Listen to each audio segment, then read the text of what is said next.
जय शीतला माता, जय शीतला माता। शीतला अष्टमी या बसोरा पूजा की व्रत कथा। हिंदू धर्म में शीतला अष्टमी के त्योहार का विशेष महत्व है। मान्यता है कि इस दिन शीतला माता की आराधना करने से कई रोगों से मुक्ति मिल जाती है। इस त्योहार से जुड़ी खास परंपरा यह है कि इस दिन माता शीतला को बासी भोजन का भोग लगाया जाता है। साथ ही खुद भी बासी भोजन ग्रहण किया जाता है। इस दिन चूल्हा नहीं जलाया जाता है। यूपी, राजस्थान और मध्य प्रदेश के कई इलाकों में आज भी इस पर्व का विशेष महत्व माना जाता है। शीतला अष्टमी की कथा के बिना अधूरा रहता है इसका व्रत। शीतला अष्टमी या शीतला सोरा बसोरा की कथा। एक बार शीतला माता के मन में विचार आया कि चलो आज देखो कि धरती पर मेरी पूजा कौन करता है। यही सोचकर शीतला माता राजस्थान के डुगरी गांव में आई और देखा कि इस गांव में उनका कोई मंदिर नहीं है और न ही उनकी पूजा होती है। माता सीता गांव की गलियों में घूम ही रही थी कि तभी एक मकान के ऊपर से किसी ने चावल का उबला पानी नीचे फेंक दिया। वह पानी शीतला माता के ऊपर गिर गया, जिससे शीतला माता के शरीर में फफोले छाले पड़ गए और माता के पूरे शरीर में जलन होने लगी। शीतला माता गांव में इधर उधर भाग के चिल्लाने लगी और कहने लगी कि अरे मैं जल गई, मेरा शरीर तप रहा है, जल रहा है, कोई मदद करो। लेकिन उस गांव में किसी ने शीतला माता की मदद नहीं की। वहीं एक घर में बाहर एक कुम्हारन महिला बैठी थी। उसने देखा कि बुरी माई तो बहुत जल रही है। तब उस कुम्हारन ने कहा कि माँ, तू यहाँ आकर बैठ जा, मैं तेरे शरीर पर ठंडा पानी डालती हूँ। कुम्हारन ने उस बुरी माई के ऊपर खूब ठंडा पानी डाला और बोली, हे माँ, मेरे घर में रात की बनी हुई राबड़ी रखी है और थोड़ी दही भी है, तू दही राबड़ी खा ले। जब बुरी माई ने ठंडी ज्वार के आटे की राबड़ी और दही खाया तो तब जाकर उसके शरीर को ठंडक मिली।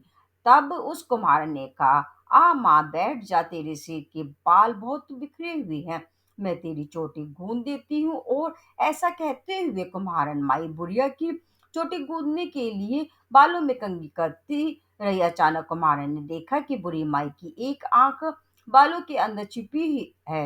यह देखकर वह कुम्हारन घबरा कर भागने लगी। तभी उस बुरी माई ने कहा, रुक जा बेटी, तो डर मत, मैं भूत प्रेत नहीं हूँ, मैं शीतला माँ देवी हूँ। मैं धरती पर देखने आई थी कि कौन मुझे पूछता है। इतना कहकर माता अपनी असली रूप में प्रकट हो गई। माता के दर्शन का कुम्हारन सोचने लगी कि अब मैं गरीब इन माता को कहाँ बैठाऊं।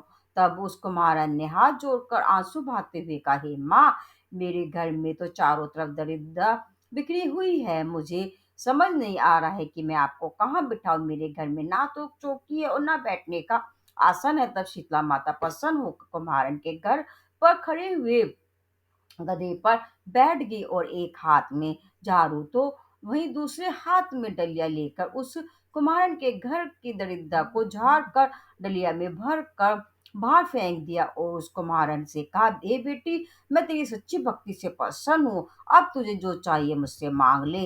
तब कुम्हारन ने हाथ जोड़ते हुए कहा, हे माता, मेरी इच्छा है कि अब आप इसी डुंगरी गांव में स्थापित होकर यहीं निवास करें। जिस प्रकार आपने मेरे घर की दरिद्रता को साफ कर दिया है, ऐसे ही आपको जो भी भक्त होली के बाद की सप्तमी को पूजा करे और अष्टमी के दिन आपको ठंडा जल, दही व बासी ठंडा भोजन चढ़ाए, उसके घर की दरिद्रता को दूर हो जाए और आपकी पूजा करने वाली महिला को अखंड सुहाग की प्राप्ति हो। साथ ही उसकी गोद हमेशा भरी रहे।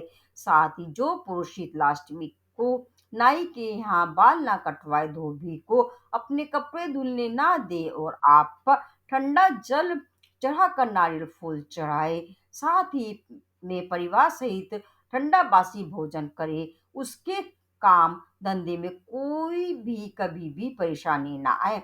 तब माता बोली, हे बेटी, जा, तूने वरदान मांगा है, मैं तुझे सब देती हूँ। साथ ही मेरी पूजा का मुख्य अधिकार इस धरती पर सिर्फ कुम्हार जाति का ही होगा। कहते हैं कि तभी से उस दिन में डुंगरी गांव में शीतला माता का मंदिर स्थापित हो गया। बोलो जय शीतला माता की जय।